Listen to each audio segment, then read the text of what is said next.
தாய் தமிழ் உறவுகளுக்கு வணக்கம். திமுக கூட்டணியிலிருந்து நீக்கப்படுகின்றார். திமுக கூட்டணியிலிருந்து நீக்கப்படுகின்றார் என்ற தலைப்பில் இந்த காணொளியை காண்கிறோம்.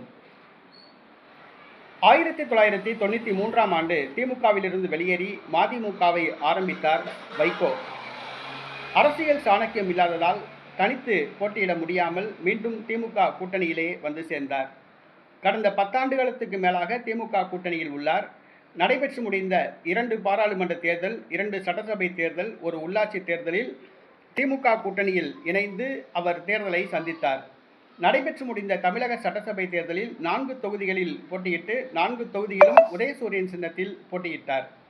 2 தொகுதிகளில் வெற்றி பெற்றார். திமுக கூட்டணி கட்சிகள் காங்கிரஸ், விடுதலை சிறுத்தை, கம்யூனிஸ்ட் கட்சிகள், இந்திய யூனியன் முஸ்லீம் லீக் ஆகியவை தனி சின்னத்தில் போட்டியிட்டதால் திமுக கூட்டணியிலிருந்து வெளியேறி தமிழக வெற்றிக் கழகத்தில் கூட்டணியில் இணைந்துள்ளன. தமிழக வெற்றிக் கழக அரசில் அமைச்சர்களாக பதவி வகிக்கின்றார்கள். தற்பொழுது மதிமுக எம்எல்ஏக்கள் உதயசூரியன் சின்னத்தில் போட்டியிட்டுள்ளதால் அவர்கள் திமுக கொறடா உத்தரவுக்கு கட்டுப்பட வேண்டும். திமுக சொல்வதைத்தான் கேட்க வேண்டும். தமிழக வெற்றிக் கழகத்துக்கு ஆதரவாக வாக்களிக்க முடியவில்லை. ஆகவே தாங்கள் உதயசூரியன் சின்னத்தில் போட்டியிட்டது துரதிர்ஷ்டவசமானது என்று வைகோ மகன் துரை வைகோ கூறியது திமுகவுக்கு எரிச்சலை கொடுத்துள்ளது.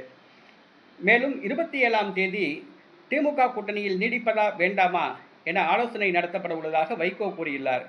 ஆக திமுக மதிமுக மீது கோபத்தில் உள்ளது. மதிமுக முடிவெடுப்பதற்கு முன்பாகவே திமுக முடிவெடுத்துள்ளது. என்னவென்று சொன்னால், திமுக கூட்டணியிலிருந்து மதிமுகவை நீக்குவது என முடிவெடுத்துள்ளது. விரைவில் திமுக கூட்டணியிலிருந்து மதிமுக நீக்கப்படுகிறது.